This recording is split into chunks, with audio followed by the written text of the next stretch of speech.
Hello, everyone. I am Kukuletu Mfupi. Now, some important changes come into effect on the 1st of March 2021.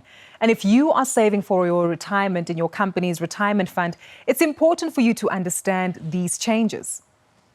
So, what is changing and why are these changes taking place? Saving for retirement is challenging for most people.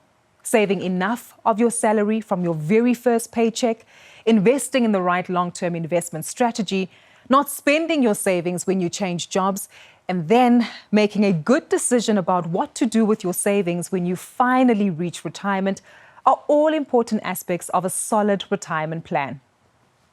These changes are part of government's plan to simplify the retirement funding landscape so that it's easier for people to understand how to save for retirement, what tax breaks are offered to them on their retirement savings, and to ensure that they use their savings wisely to provide for their needs in retirement.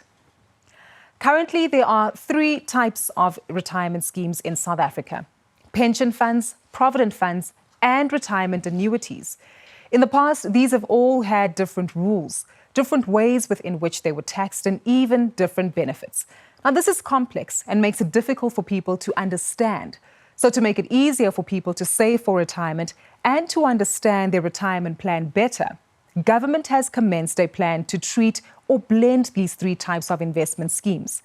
On the 1st of March 2021, the next step in the process is coming into effect. Now, you don't need to do anything just yet, but it is important for you to understand what these changes mean. And this video is part of a series of 3 videos that will help you do just that.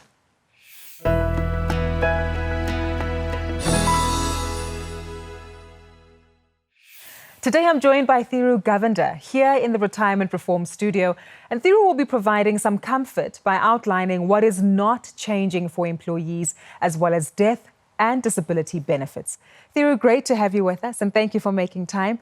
I guess let's ask and address the first key question in terms of if there are any changes in terms of an employee who either resigns from work, gets retrenched, or find themselves being dismissed. Gugu, essentially there's no change to the benefit that a member is able to access on withdrawal.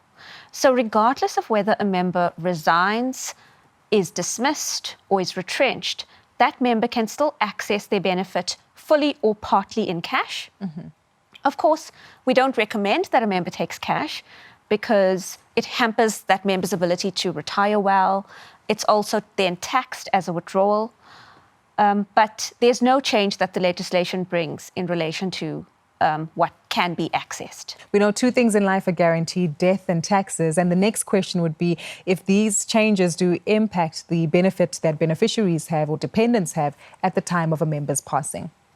For both pension and provident funds, the ability to pay a lump sum to the beneficiaries on a member's passing is quite an important benefit, and that benefit remains unchanged by this legislation.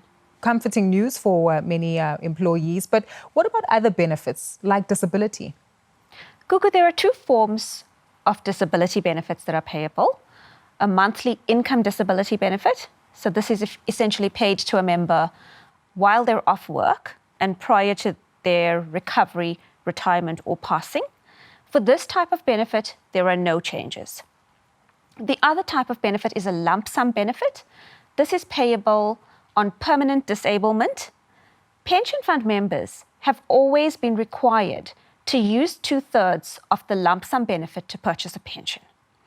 This is now also applicable to provident fund members, with 2 important exceptions.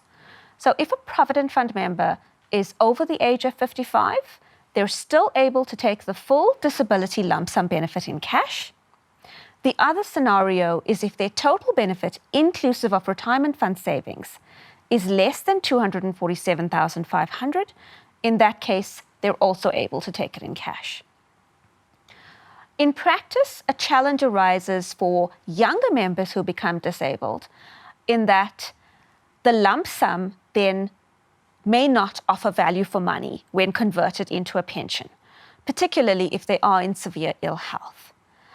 And in that instance, we would look to employers to restructure that benefit by providing it as part of an employer policy rather than within the fund, to ensure that Provident Fund members under 55 still retain the ability to take it as a lump sum. Sounds like an important call as well for ongoing engagement between employees and employers to actually discuss and fully understand what the benefits of their pension fund investments actually lead to. Absolutely. Thank you so much for that, Thero. We appreciate your time today and for joining us to clarify some of the burning questions and concerns that many might have. Well, we certainly hope that this has helped you to understand the changes to retirement reforms, but do make sure to watch the other 2 videos in the series to get an even broader understanding. Until next time, do take care.